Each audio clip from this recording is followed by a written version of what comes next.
একটা লোক রমজান মাসে রোজা করতে করতে তার স্ত্রীর সঙ্গে মিলন করলো দুপুর 12টার পর, রোজা থাকবে? থাকবে না। তার মানে রোজার একটা নির্দিষ্ট নিয়ম কানুন আছে, নামাজের একটা নির্দিষ্ট নিয়ম কানুন আছে, হজের একটা নির্দিষ্ট নিয়ম কানুন আছে। ওই লোকটা যদি মরার আগে যদি বলে আল্লাহ আমাকে একটু টাইম দাও, আমি 2 রাকাত নামাজ পড়ি, তাহলে লোকটাকে ওযু করা লাগবে, নির্দিষ্ট টাইম হওয়া লাগবে, আবার ওই নামাজটা শেষ করতে মিনিমাম 20 মিনিট টাইম লেগে যাবে। লোকটা যদি বলে আল্লাহ তুমি আমাকে একটু টাইম দাও, আমি একটু হজ করে আসি, পাসপোর্ট তৈরি করতে হবে, ভিসা লাগাতে হবে, হজের নির্দিষ্ট সময় আছে, সেই সময় পর্যন্ত অপেক্ষা করতে হবে, তার আগে ওই ইবাদত করতে পাবে না।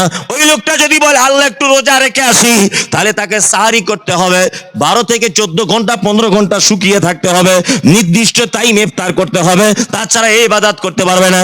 ওই জন্য মৃত মানুষটা বারবার বলে ফাসাদদাকা ওয়া কুম মিনাস সালিহিন, আল্লাহ গো আমি কিচ্ছু করব না, একটা কাজ করব, সেটা হচ্ছে আমাকে একটু টাইম দাও, আমি একটু সাদাকা করে আসি, সাদাকা।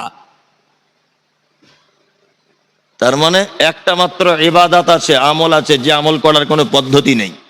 ভিখারি বলেছে লা ইলাহা ইল্লাল্লাহ, মা দুটো কিছু দাও, এটা যেই বলেছে পকেটে হাত দিয়ে এই নাও 5 টাকা ছিল দিয়ে দিলেন।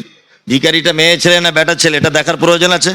ও কানা না খোঁড়া, লম্বা না বেটে, কালো না ধলো, ও ধনী না গরিব, এটা দেখার সময় আছে না।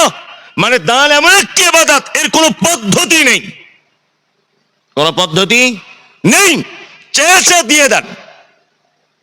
পৃথিবীতে অনেক ভালো কাজের একটা ভালো কাজ, তার নাম দান বা সাদাকা।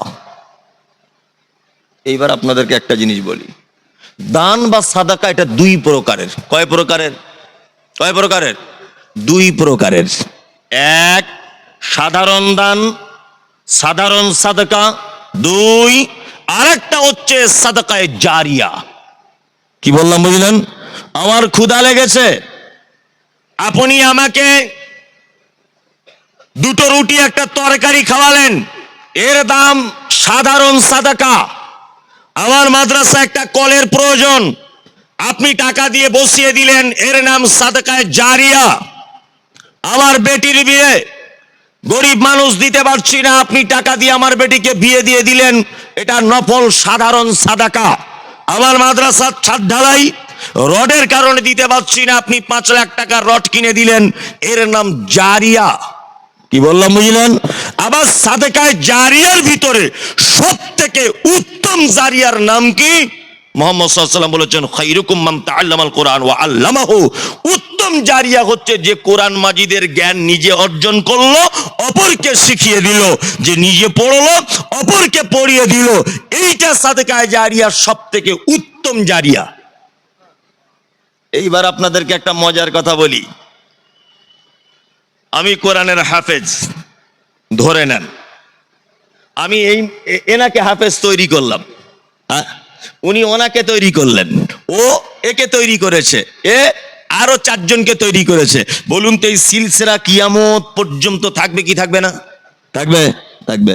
আপনি মসজিদে 5 কুইন্টাল রড দিয়েছিলেন, তা 100 বছর পরে হলে ওই মসজিদটা ভাঙচুর হবে কি হবে না? আবার নতুন করে হবে। তাহলে ওই রড আপনার যেটা দিয়েছিলেন ওটা পুরাতন হয়ে ওই আপনার লাখ করে দোকানে চলে গেল, তার মানে আপনার মাল আর টিকলো না। এটা সাদাকায়ে জারিয়া, কিন্তু 100-150 বছরের ভিতরে সীমাবদ্ধ, তাই না? সব থেকে উত্তম সাদাকায়ে জারিয়া হচ্ছে কাউকে দ্বীনের জ্ঞান শিক্ষা দেওয়া। ওই জন্য আমি একটা কথা বলে দিয়েছি, সেটা হচ্ছে এই মাদ্রাসার যারা শিক্ষক, যারা মাদ্রাসায় পড়ায়, এরা জান্নাতে যাবে ইনশাআল্লাহ, কোন রকমের ভুল নেই এতে। কারণ হচ্ছে এই পৃথিবীর সব থেকে বড় সাদাকাকারী হচ্ছে মাদ্রাসায় পড়ানো শিক্ষক।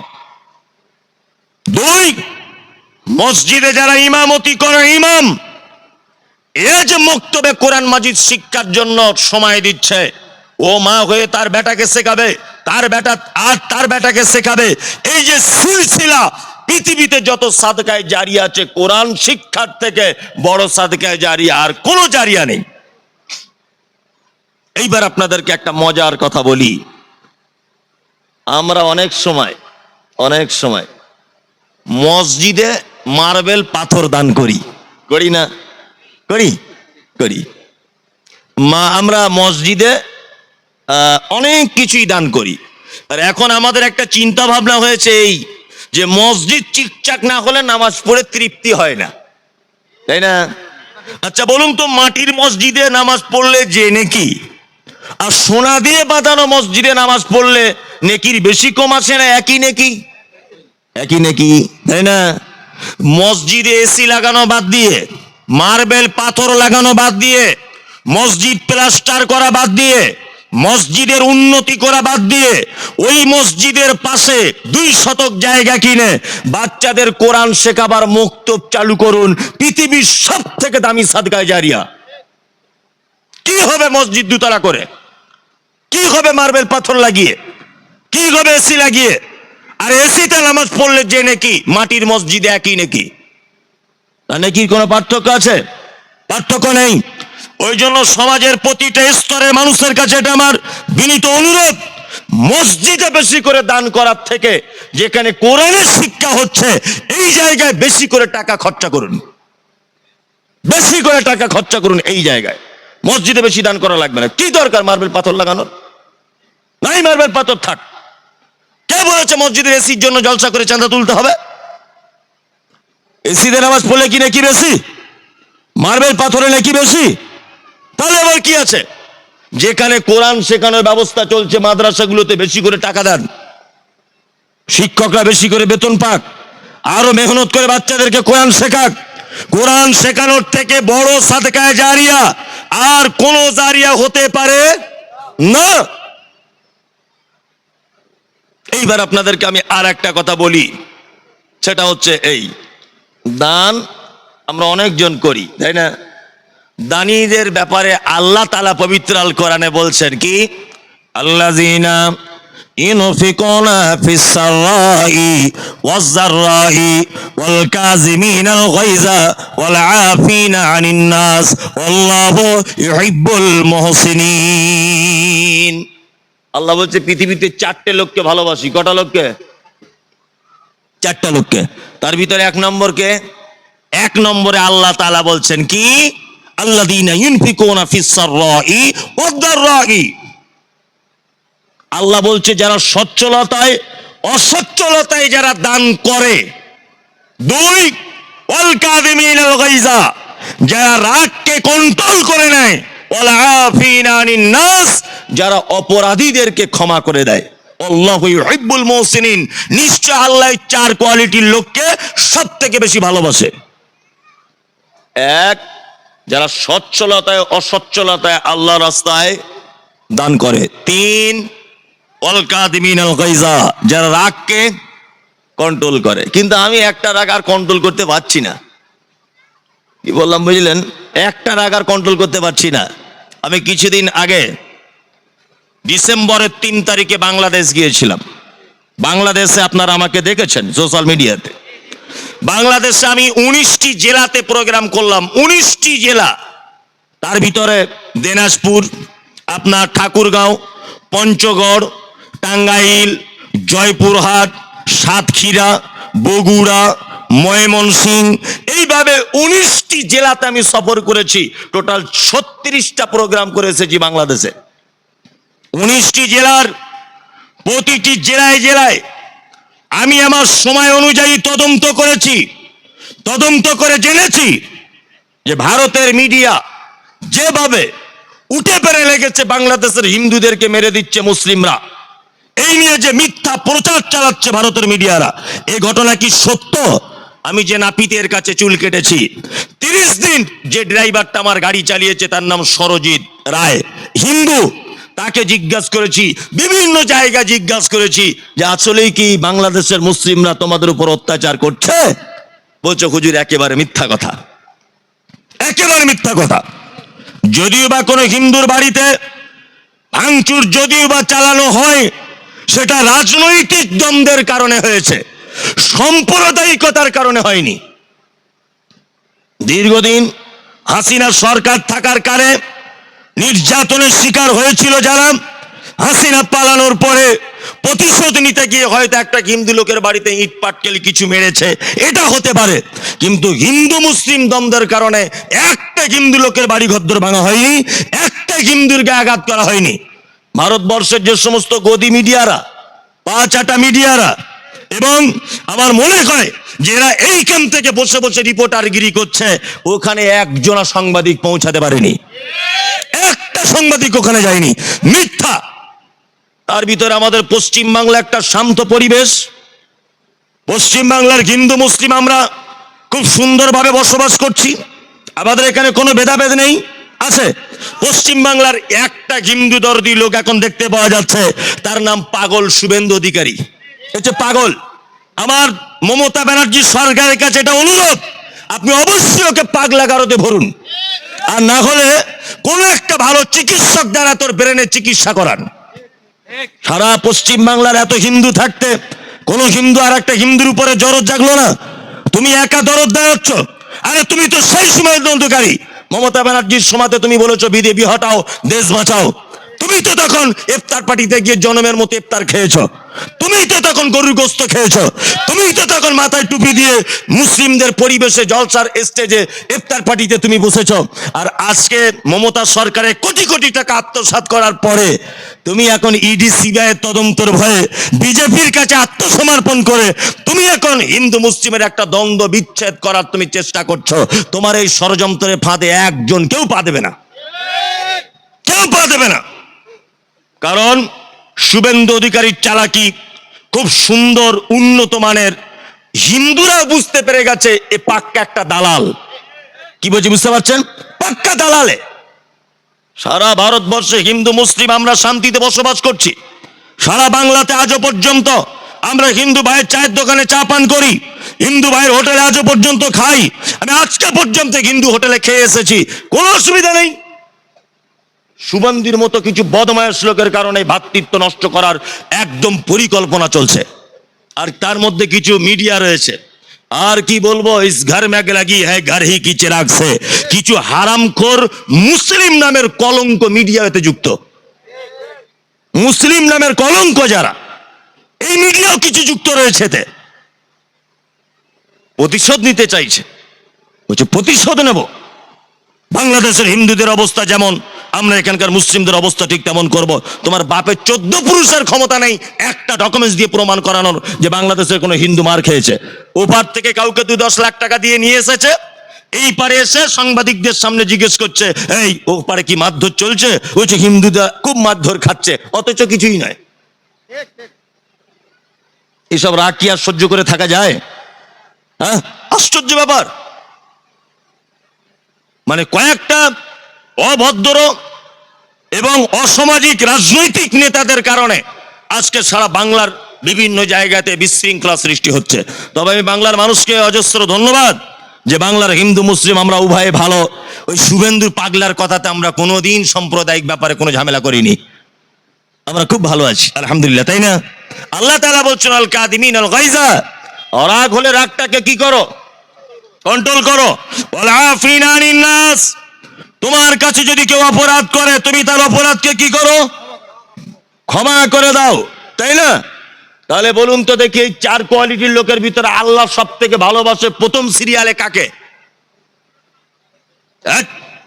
হিসাব করে কথা বলো। আল্লাযীনা ইউনফিকুনা ফিস সাররাই ওয়াজ যাররাই, যারা সচ্ছলতায় অসচ্ছলতায় আল্লাহর রাস্তায় দান করে। কি বললাম বুঝলেন? আচ্ছা বলুন তো, দান করলে মাল কমে যায় না না মাল বাড়ে? কারা কারা বাড়ে বলছেন হাত তুলুন তো, তুলুন। একটু একটা মজার কথা বলবো, বাড়ে। তাহলে 2000 কোটি টাকা দেন তো এখন দেখি এখানে। ওটা এমনি, ওটা আমরা মুখে বলি, বিশ্বাস করি না, বিশ্বাস করি না। এখনই তো বললেন মাল বাড়ে, তাকে 2000 কোটি টাকা এখানে দেন না, ওটা না। আমি কিন্তু কালেকশন করার জন্য দানের ব্যাপারে বলছি না, দানের গুরুত্ব বোঝাচ্ছি। প্রথম থেকে আমি দান বলে বলে আসছি, তাই না? এইবার আপনাদেরকে মজার কথা বলি।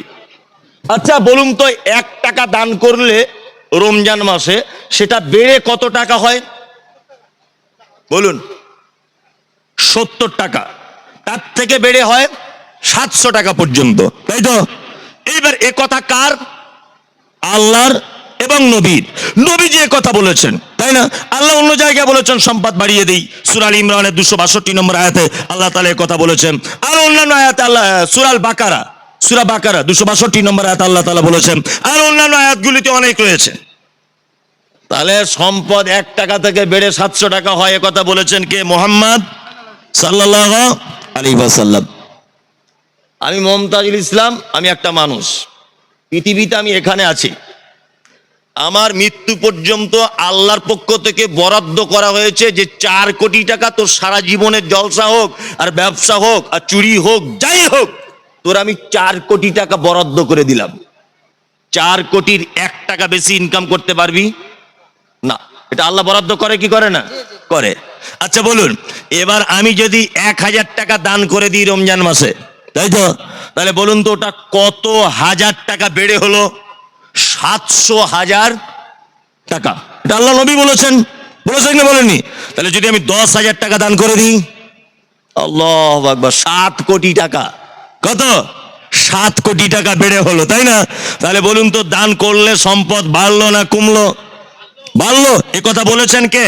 মুহাম্মদ সাল্লাল্লাহু আলাইহি ওয়াসাল্লাম। আল্লাহু আকবার। কিন্তু আমরা এত বড় বোকা, আমরা এগুলো বুঝতে চাই না।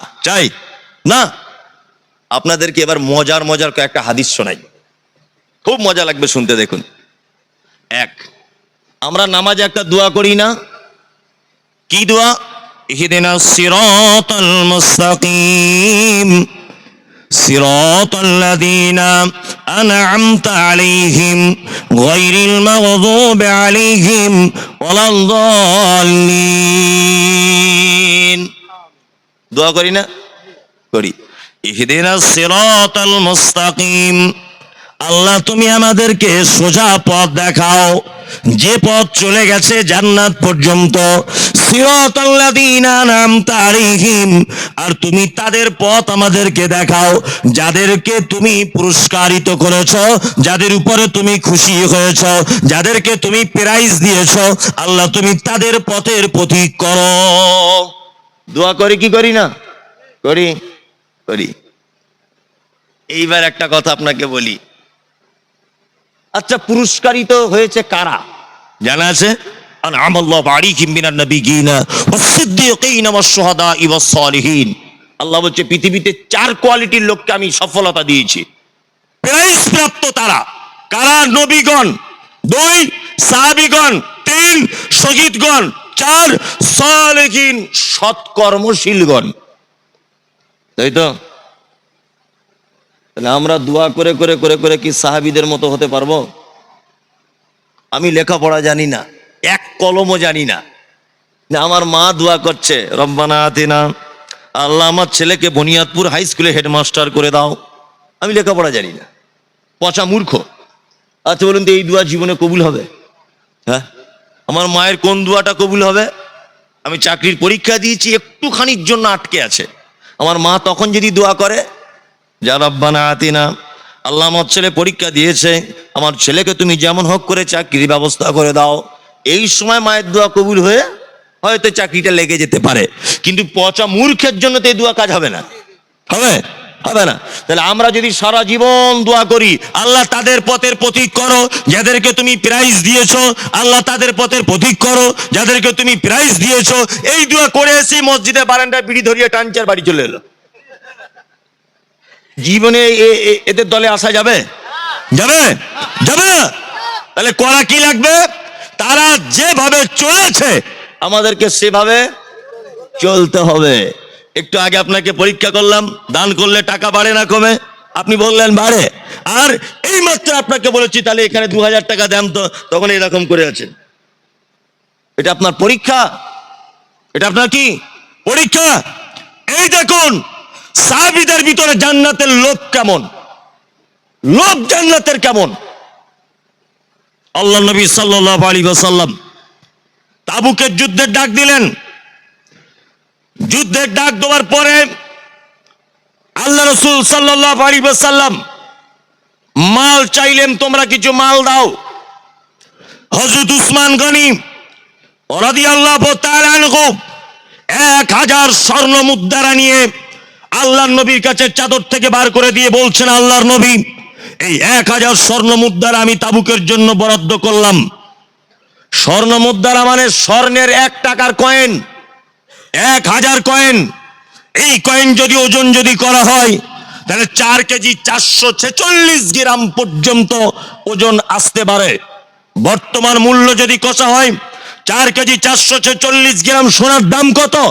তখনকার দিনে হযরত উসমান একবারও ভাবেননি যে আমি কত টাকা দিচ্ছি, আল্লাহ রাস্তায় দিতে হবে, এ কথাই ঠিক, দিয়ে দিলেন। চলুন, মুসলিমরা মক্কা ত্যাগ করে অত্যাচার সহ্য করতে না পেরে মদিনায় হিজরত করেছে মুসলিমরা।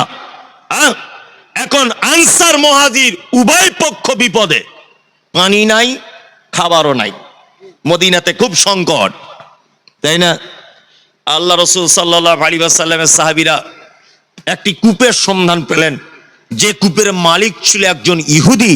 এই ইহুদি মালিকের কাছ থেকে মুসলিমরা পয়সা দিয়ে দিয়ে পানি কিনে কিনে ওযু করছে, পানি পান করছে।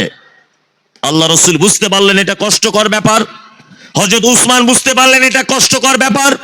হযরত উসমান আস্তে আস্তে খোঁজ নিয়ে নিয়ে ওই কূপের মালিককে গিয়ে বলছেন, এই কূপের মালিক, তুমি কি তোমার পানির কূপ বিক্রি করবে? বলছে না, বিক্রি করব না। তখন হযরত উসমান বলছেন, অর্ধেক বিক্রি করুন, অর্ধেকটা বিক্রি করুন। কূপের মালিক তখন বলছে, হ্যাঁ, অর্ধেক বিক্রি করতে পারি। অর্ধেক বিক্রি করেছে, হযরত উসমান অর্ধেক কিনে নিয়েছে। হযরত উসমান এখন ফ্রিতে পানি দিচ্ছেন। এখন যখন ফ্রিতে হযরত উসমান পানি দিচ্ছেন, তখন ওর ব্যবসাতে তো শেষ। ও তখন বিরক্ত হয়ে বলছে, উসমান এটাও যেটা আছে বিক্রি করে দিব। তো বলছে কত? ও তখন 35 টাকার মাল দাম চাইছে 35,000 দিরহাম। কূপের মালিক যখনই দাম বলেছে, হযরত উসমান 35,000 দিরহাম বার করে দিয়ে বলছে, এই নাও মালিক, তোমার 35,000 দিরহাম। আজ থেকে 1450-1500 বছর আগে 35,000 দিরহাম 2025 সালে যদি কনভার্ট করা হয় তাহলে ওই টাকাটা হবে 8,05,000 টাকার মতো। সুবহানাল্লাহ। হযরত উসমান কূপ কিনলেন।